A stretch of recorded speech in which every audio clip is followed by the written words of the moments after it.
Hello, everybody, and welcome back to The Way I See It. My name is Lisa Fox, and this is my podcast.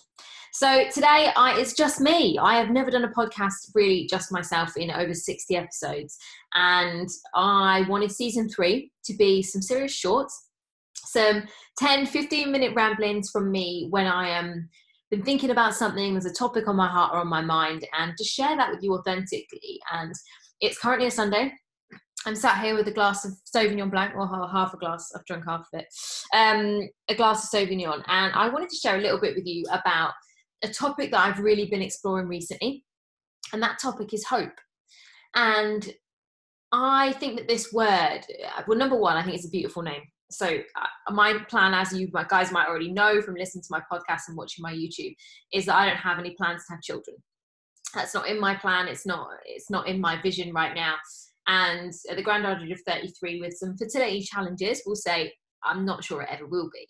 But as a name, I love the name Hope. I think it's a beautiful name. So if you've got a little girl on the way, definitely you can have it, keep it.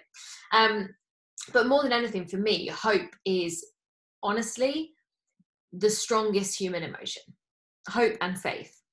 And for me, if I look back on what has been a very challenging 18 months for everybody, personally, professionally, in business, financially, for, well, the global climate, actually the one thing that, if I'm truly honest, has kept me going is hope.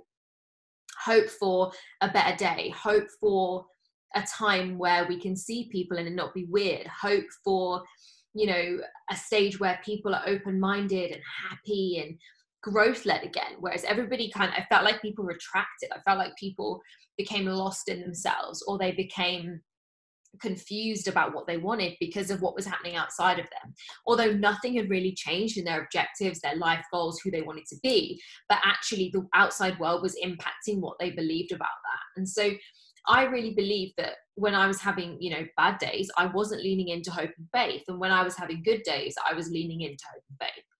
And one of the biggest things about my journey in my entrepreneurial space, it's actually 5 years since I said yes to network marketing. And it will be 5 years in October since I actually left my corporate events career. In those 5 years, I definitely class myself as a hope dealer. I have been focused on helping people see a different life for themselves, whether that is through my coaching, whether it's through my prep coaching a few years ago, whether it's through my mindset and business coaching now, or whether it's through my network marketing business. And so for me, being a hope dealer isn't about being fake. It's not about hype. It's not about being disingenuous. Being a hope dealer is about being honest and true and seeing people's potential and seeing not only what they're capable of, but helping them paint the vision for what is possible for them. And I think for my own life, if I look at it, I look back at some of the things I've achieved. And in fact, just this morning, I was looking back at vision boards from previous years. And those vision boards, there are things coming true now that I could never have foreseen in 2017. There are things that I had on that vision board that have come true that actually have been upgraded. And I never asked for the upgrade. And so for me, with that in mind, I know firsthand what is possible when you apply yourself, you apply effort, but also more than anything, you trust and have faith in something bigger than yourself. And whether you believe in God, whether you believe in the law of attraction, whether you believe in the universe, it doesn't really matter. The point is, when we only believe in ourselves, that's amazing. If you have an unlimited supply of self-belief, you have incredible self-worth and self-confidence, that's amazing. But if actually what happens is you don't really have that much belief in yourself, or the belief you have in yourself is limited to certain areas of your life, what then happens is when adversity comes, when challenges face you, what then happens is you don't actually move forward because you only rely on that inner self-belief, and you think, right, well, I can't do this, so therefore it's a tragedy, it's a crisis, you spiral backwards, whatever it might be. Whereas when we believe in something bigger than us, when we have hope and when we have faith in a bigger picture, and we can see that bigger picture of our own life, of the lives around us, or indeed just what we're part of, whether it's a friendship circle, a relationship, a family, and having that vision, those two things combined, when you can actually marry having hope and faith in something bigger and a vision for your life bigger than just the right here, right now, that is when magic will happen regardless of the outside circumstances. Because Honestly, guys, I have been surprised and delighted in the last few months with some amazing things that have happened that were never things that I could have actually physically manifested. They were things outside of my control, but they were things that came to fruition because of hope and faith. And because I was willing to lean into that bigger picture of life. I was willing to lean into, you know what, I know that long term, this isn't how it's going to look, whether it's my business or, you know, I was going through some personal adversity in 2019 and 2020. I knew that that wouldn't last forever. That's the truth, is that, you know, there's an amazing quote, this too shall pass. And as much as in the moment it feels like it won't, it always, always does. And so in that time and in that moment, I knew that it wouldn't last forever because I had those two feelings. I had hope and faith. And so that is how now I sit here and I'm looking at the next 3-4 months of my life, and I genuinely and truly see it with real hope and real faith. And I really believe that what will happen, regardless of what happens outside of me, regardless of what happens with the situation, with lockdowns or whatever else, that I have hope and faith that I will feel good, that I will be living a good life, that my business will have catapulted into the stratosphere in the next 4 months or in the time that it is supposed to happen, because I believe in that big picture and because I have hope and faith. So how can you cultivate those feelings of hope and faith? How can you, in a time of uncertainty, of challenges, of confusion, how can you create something magical? How can you put yourself into that place where you have that hope and faith and you lean into that hope and faith? Well, number one, you have to have a personal development practice. You cannot expect to be the same person and get different results in your life, outside of your life. It doesn't really matter. The way that we see the world is through the lenses, right? So I'm wearing glasses right now. These lenses are designed by personal prescription. If I want to see the world differently, I need a different prescription. And that is what personal development does. It allows you to write a new prescription for your life. We see life through a paradigm, basically through a lens. And that paradigm is made up of our beliefs, our thoughts, our stories, things that have happened to us, things that have happened to people around us, what we consume every day through the media. And actually, if you want to see life differently, if you want to lean into those feelings of hope and faith, then you have absolutely 1,000,000% got to have a personal development practice that allows you to create different paradigms, that allows you to see things differently. And if you're not seeing those things differently, then life is going to be very challenging for you because nothing is actually going to change. So here's the thing, right? If you don't have that personal development practice right now, where can you start that enables you to make that change? So number one, you need to start reading or listening, because, and actually I prefer listening for someone that's new to personal development. And I imagine if you're following me, you probably aren't that new, but if you are, listen, because you've been talking crap to yourself your whole life. So when you read a book, you have to remember that you read that in your voice and your tone. And when you listen to an audiobook, you're listening to an author, you're listening to someone else, and you're listening to their powerful words that they have written and published, right? So these are going to be good words. Now, as you can see behind me, I have a ton of books. I have so many that I could recommend to people. But if you're someone that particularly needs help finding solutions, that needs to become more solution focused, then I love the book and all the audio, Everything is Figure Outable by Marie Forleo. Now, Marie is a business school entrepreneur. She has done many things in her life. She describes herself as a multi-passionate, much like I feel like I am myself. And as part of that, what she talks about is becoming solution-minded. But again, a huge part of her book references those feelings of hope and faith and trusting in the bigger picture. And so if you're new to personal development, that should be your first step, is reading or listening.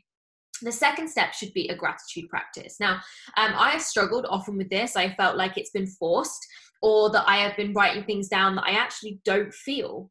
And that is truly because in those moments, I wasn't leaning into hope and faith. I wasn't being fully present. I wasn't actually embracing that gratitude practice. I was doing it as an exercise, as something on my tick list just to get done.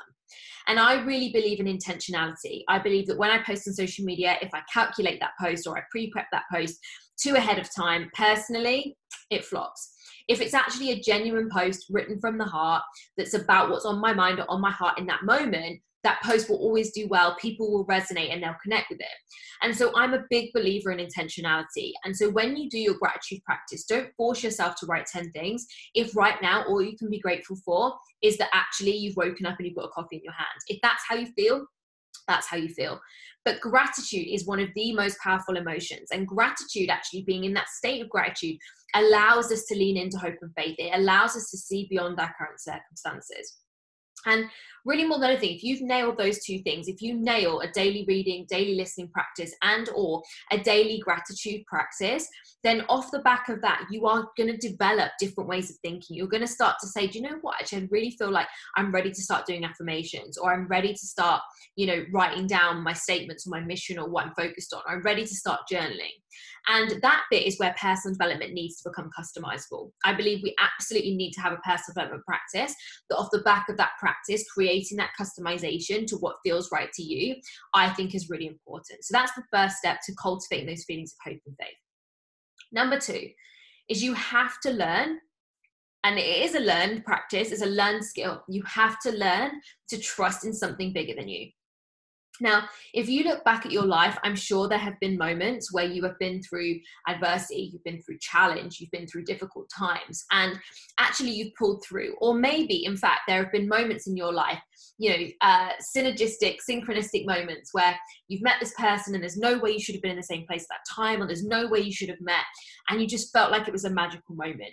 Those moments, they are the moments that reaffirm to us that actually in life right now, there is something bigger than just us. There is bigger than our daily monotony. There is bigger than our daily routine. There is something outside of us that pulls us together in these moments, that creates these moments that you think, how did this happen? And when you can look back at those and remember how you felt in those moments, that is what allows you to create trust. And one of the biggest things I think is that I have had many of these moments, and I feel blessed to have had many of these moments, but I've had these moments because when I started to trust and I started to have hope and I started to have faith, that allowed me to attract more of those into my life. And looking back, Steve Jobs famously said, you can't join the dots going forwards, only backwards. And that couldn't be more true. Looking back at my life, there were pivotal moments where I made small, tiny decisions, but trusted. And by trusting, the big moments came. I got my big things. And there have also been times where I haven't trusted, where I've forced the outcome, where I've controlled things, where I focused on trying to control it so obsessively that I took all the fun out of it. And what I see now more than ever is you have to absolutely be intentional and focused and apply effort to the goals in your life. But you also have to be able to detach yourself from the minutiae, the nitty gritty, that inner detail, to be able to see that if you're doing your best is all you can do, and to be able to trust. And so I want you to think back to those experiences in your life of when something magical has happened for you or to somebody else, and lean into those stories to allow you to trust. Now, hope and faith also come because you are willing to see change, or you're willing to see things differently. And I think if you're somebody that has a growth mindset, which basically means that you recognize and understand that things aren't as they are, how they can be how we want them to be. That's my definition anyway. If that is you, then you have to be willing to see the change. So whether that is see the change in the people in your life and want that for them, whether it is see the change in the global economy, whether it's to see the change in the way your business is run or the company that you work for, you have to believe in the change and believe in the future more than you believe in its current situation and reality. And when you do that, when you believe in something bigger than what you have right now, bigger than the moment that you find yourself in, that is where you cultivate those feelings of hope and faith. And I have been through so much and changed so much in the last 5 years since leaving corporate life. And I have been through so much adversity prior to that, but I was always willing to see life differently. I was willing to see what I wanted rather than what I didn't want. I was willing to challenge the status quo of the time that I found myself in and say, you know what, fuck that. I don't want a corporate job anymore just because I'm successful, just because people think you got a corporate job. People told me I was crazy for leaving. I was willing to see the future life I could have, which is, earning 5 times more than what I earn in corporate, working less, having time flexibility. And I've created those things because of the multiple streams of earnings I have in my life, because of the fact that I've worked my freaking ass off, but because of the fact that I was willing to see the change. I was willing to design that future life, and I was willing to cultivate those feelings of hope and faith because I believed in myself through my personal development practice. I believed in something bigger than me through trust and drawing on those synchronistic moments. And because of the fact that I wanted a different life, and I was so much more willing to invest in a future life and design and create that life and see that life for myself, than I was willing to stay where I am. And I think when that happens, when you actually manifest, inverted commas, the life that you dreamed of, or the things that are on your vision board and they come to fruition, when that happens, it is, of course, easier to cultivate hope and faith. But at that point where you cultivate hope and faith, I am going to challenge you to say it is your responsibility to then deal that hope and faith, to pay that forward, to show people in your life what is possible, to be the example for the people that want to leave their job. They want to have a baby, but they can't. They want to leave a toxic relationship. Whatever it might be, you need to be that hope dealer. You need to show up as that person who is willing to see the change for that person, to teach them how to believe in themselves and believe in something bigger than themselves, and ultimately how to cultivate a life that's better than the one they have now. Because ultimately, I believe our responsibility in this world is to pay it forward. Absolutely, to enjoy life. And I always say, I'm not just here to live, breathe, and die. I am here to thrive and live life full out, to live that next level life that I always talk about. And so I am going to challenge you to say, I am a hope dealer. And I expect you to become a hope dealer. If you listen to my podcast, if you're into my content, if you read like I read, if you do personal growth, if you want a next level life, then you are somebody that has those three things: that hope and faith, that trust, and you're willing to see the change. If that is you, you need to go out and do the things you said you were going to do. You need to be leading by example for the people in and around your life, so that in turn you can deal that hope, whether it's through your example, through your message, or whether it is through your guidance, that those people can go on to create the life of their dreams. I do not believe that any of us are meant to live, breathe, and die, not just myself. I believe we are all here to live out to our fullest, truest potential, to truly live our next level life. And that becomes down to us to be those hope and faith dealers, because we go first, we do the work, we lead from the front, we lead by example, and in turn, we deal that to others. So, thanks for sharing this time with me. I look forward to chatting with you on the next podcast.